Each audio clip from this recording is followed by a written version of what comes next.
नमस्कार मित्रांनो, लक्ष्मीच्या पाऊलांनी या मालिकेच्या 5 ऑगस्टच्या भागात आपल्याला पाहायला मिळणार आहे.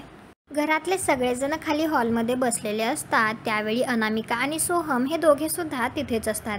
अनामिका तिच्या बाबांसोबत फोनवर बोलत असते. त्यावेळी तिचे बाबा तिला म्हणत असतात, कुठे आहेत आमचे जावई बापू? खूप दिवस झालं त्यांच्याशी बोलणंच झालं नाही, जरा त्यांच्याकडे फोन दे बघू. सोहम तिच्याकडून फोन घ्यायला लागतो. तेवढ्यातच अनामिका म्हणते, नाही, तो जरा बाहेर गेला आहे, तो आल्यानंतर मी त्याला सांगेल तुम्हाला फोन करायला.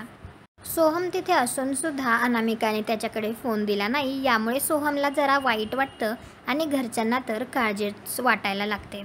दुसरीकडे राहुल फोनवर बोलत असतो आणि तो म्हणत असतो, माझी लाडकी पूजा कशी आहे? आणि राहुल फोनवर नंतर असं म्हणत असतो, जास्त जर शहाणपणा केला तर तिला तिची जागा दाखवून द्या, सांगा त्या पूजाला. त्यावेळी राहुलच्या रूमच्या दरवाजामध्ये अद्वैत आणि कला असतात आणि हे त्याचं बोलणं अद्वैत आणि कला ऐकतात. फोन ठेवल्यानंतर राहुल जेव्हा वळतो तेव्हा त्याला ते दोघे तिथेच दिसतात. आणि आता राहुल असा विचार करत असतो की यांनी माझं बोलणं तर ऐकलं नसेल ना, त्यामुळे त्याला जरा भीती वाटत असते. खरं तुम्हाला काय वाटतं आता की अद्वैत आणि कलाने खरंच त्याचं सगळं बोलणं ऐकलं असेल का?